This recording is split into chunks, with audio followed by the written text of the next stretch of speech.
भाग मानस तनु पावा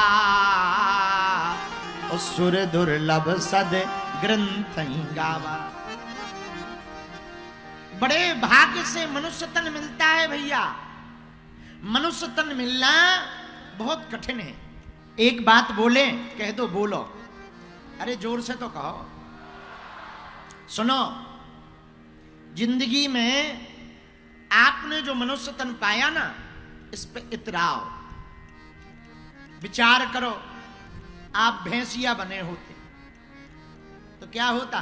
कहीं बंधे होते, हाँ या ना? घोड़ा बने होते, कहीं नच रहे होते किसी की शादी। भगवान ने क्या बनाया? बोलो बोलो बोलो। मनुष्य बनाया, मानव बनाया। मानव तन 84 लाख योनियों को पार करने के बाद मिलता है। ये बड़ा भाग्य है, मनुष्य तन भगवान ने दिया। लेकिन ये तो भाग्य है ही है, पर दूसरा भाग्य भी सुनो। पहला भाग्य ये हो गया, दूसरा सुनो। पूछो क्या? मनुष्य तो बनाया, पर बांग्लादेश का नहीं बनाया, न पाकिस्तान का, भारत का बनाया। विचार करो, आप पाकिस्तान में होते तो क्या कर रहे होते? बम बना रहे होते। और विचारों के बम भी ऐसे बनते हैं, हमारे यहां ऐसे फटाका बन जाते हैं, गलता ही नहीं है, फूटते नहीं है उनके बम। हमने एक पाकिस्तान की न्यूज पढ़ी थी, बम बनाते हुए ऐसा तार फट गया कि खुद ही उड़ गया। हमने कहा इनका तो यही हाल होना है। कल हमने ग्वालियर में एक बयान दिया, कई लोगों ने उल्टा सीधा चला दिया, उससे कोई फर्क नहीं पड़ता। हमने ये कहा भाई पाकिस्तान में आर्मी के खिलाफ मोर्चा खोल दिया। हमने कहा पाकिस्तान के पास बढ़िया मौका है, घर वापसी कर ले, वापस भारत में मिल जाए।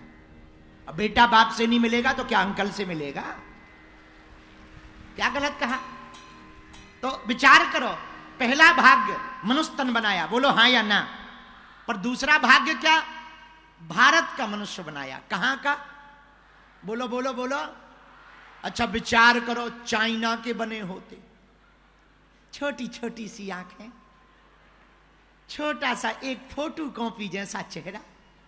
मतलब चाइना वालों को देखकर ये लगता है कि ब्रह्मा जी ने दे फोटो कॉपी पे फोटो कॉपी कर दी।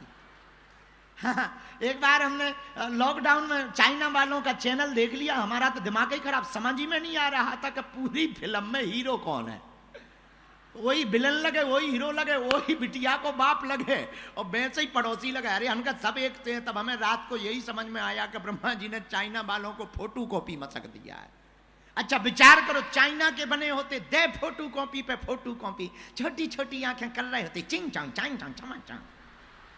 पर भगवान ने कृपा किया कि पहला भाग्य मनुष्य तन दिया, पर दूसरा भाग्य क्या? भारत जैसा वतन दिया है। रुको रुको रुको, जल्दी में ताली मत बजाओ, रुको। पहला भाग्य मनुष्य तन, दूसरा भाग्य भारत जैसा वतन, और तीसरा भाग्य सनातन जैसा धर्म मिला है। ऐसा सौभाग्य होने के बाद मनुष्य तन पाकर, भारत जैसा वतन पाकर, सनातन जैसा धर्म पाकर यदि आप भगवान की कथा ना सुन पाए भैया, तो उससे बड़ा कोनो उल्लू नहीं है। क्यों? बड़े भाग्य पाइए सत्संगा। बड़े भाग्य से मनुष्य तन भी मिलता और बड़े भाग्य से सत्संग भी मिलता। बोलो सीताराम। सुनो, कथा में सबको आने नहीं मिलता है, ना ना ना। पूछो क्यों?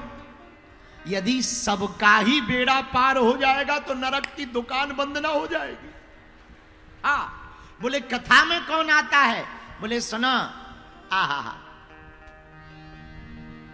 कथा में जिसको राम जी बुलाते हैं वही आता है। ये बात हम नहीं कह रहे, रामायण में तुलसीदास जी ने लिखा, बिनु सत्संग विवेक न होई, बिनु सत्संग विवेक न होई, राम कृपा बिनु सुलभ न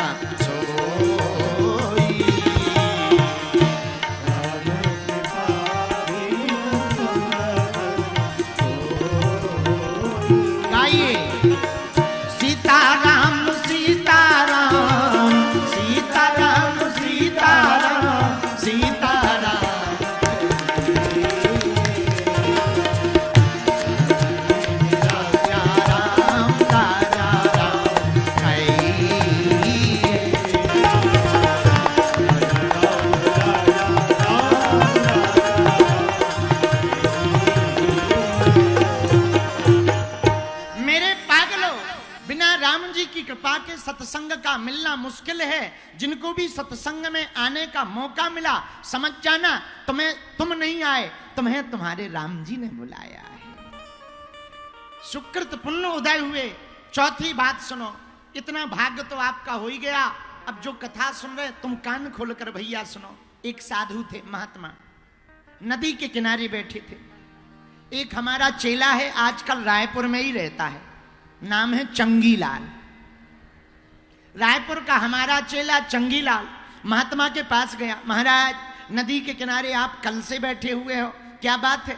नदी पार करनी है या साधना कर रहे हो? महात्मा बोले, भैया नदी पार करनी है। महाराज, पानी बहुत है, नाव ले आए, नाव पर बैठ जाओ, पार हो जाओगे। महात्मा बोले, भैया हम नाव का इंतजार नहीं कर रहे, हम तो इस बात का इंतजार कर रहे कि कब नदी का पूरा पानी बह जाए, फिर हम पार हो जाएं। सेठ जी बोले, महाराज। चंगीलाल बोला, गुरु जी नदी का पानी आप कई जन्म ले लो, ये बहुत बड़ी नदी है, कभी पूरा नहीं बहना है। थोड़ा कम होगा, फिर बरसात आएगी, फिर बढ़ जाएगा। नदी का पानी कम नहीं होना है, ये निरंतर चलता ही रहेगा। महात्मा बोले, यही तो हम तुम्हें समझाना चाह रहे। सेठ जी बोले, क्या?